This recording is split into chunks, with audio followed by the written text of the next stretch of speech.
વિશ્વ આદિવાસી દિવસ નિમિત્તે પ્રકૃતિ, સંસ્કૃતિ અને પરંપરાના સાચા જતનનો અનોખો અરીસો એટલે અરવલ્લી જિલ્લાના મૂળ મેઘરજ તાલુકાના વતની અને વન વિભાગમાંથી નિવૃત્ત થયેલા ઉચ્ચ અધિકારી ડીપી અસારી. આજના આ વિશેષ પર્વ પર આદિવાસી સમાજની ગરિમા અને પ્રકૃતિ સાથેના ગાઢ નાતાને ઉજાગર કરતા ડીપી અસારી સરકારી નોકરીની નિવૃત્તિ બાદ પોતાનો સમય નિષ્ક્રિયતામાં વિતાવવાને બદલે પ્રકૃતિની સેવામાં સમર્પિત કરી ચૂક્યા છે. જુદા જુદા જંગલ વિસ્તારોમાં સેવા આપતી વખતે મેળવેલા તેમના દીર્ઘ અનુભવોનો નિચોડ આજે તેમના નિવાસસ્થાને જોવા મળે છે, જ્યાં તેમણે કુદરતી વાતાવરણમાં છોડ ઉછેરવાની એક અનોખી પ્રથા વિકસાવી છે.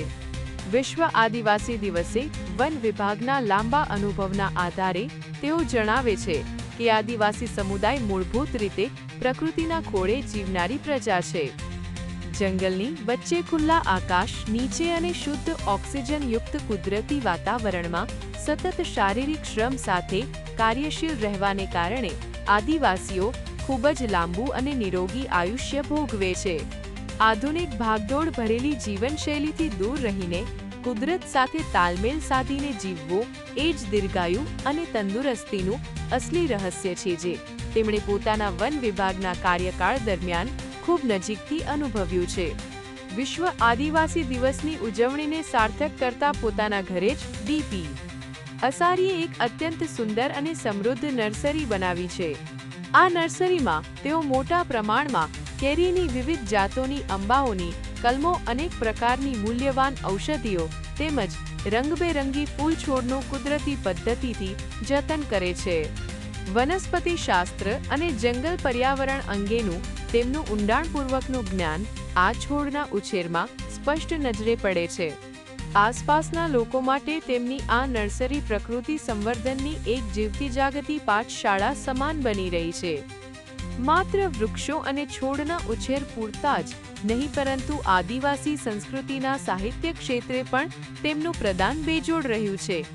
ડીપી અસારીએ આદિવાસી સંસ્કૃતિ, ઇતિહાસ, રીતિરિવાજો અને જીવનશૈલીને ઉજાગર કરતા અંદાજે 13 જેટલા અલગ અલગ પુસ્તકોનું લેખન કર્યું છે. આ પુસ્તકોમાં તેમણે આદિવાસી સમાજના મૂલ્યો અને પ્રકૃતિ પ્રત્યેના તેમના અનન્ય લગાવને ખૂબ જ સચોટ રીતે વાચકો સમક્ષ મૂક્યા છે. આદિવાસી હોવાનો અનહદ ગર્વ અનુભવતા અને પોતાની માટી સાથે જોડાયેલા રહીને નિવૃત્તિનો સાર્થક જીવન જીવતા ડીપી અસારી આજની યુવા પેઢી માટે એક સાચા પ્રેરક બન્યા છે. આદિવાસી દિવસે પ્રકૃતિની રક્ષા અને પર્યાવરણ પ્રત્યેની તેમની નિષ્ઠા સમગ્ર અરવલ્લી પંથક તેમજ ગુજરાત રાજ્ય માટે ગૌરવવંતી સાબિત થઈ રહી છે. Pandor Sanjaybhai Bhalabhai need 24 news Aravalli. Daily news update માટે નીડ 24 ને સબસ્ક્રાઇબ કરો.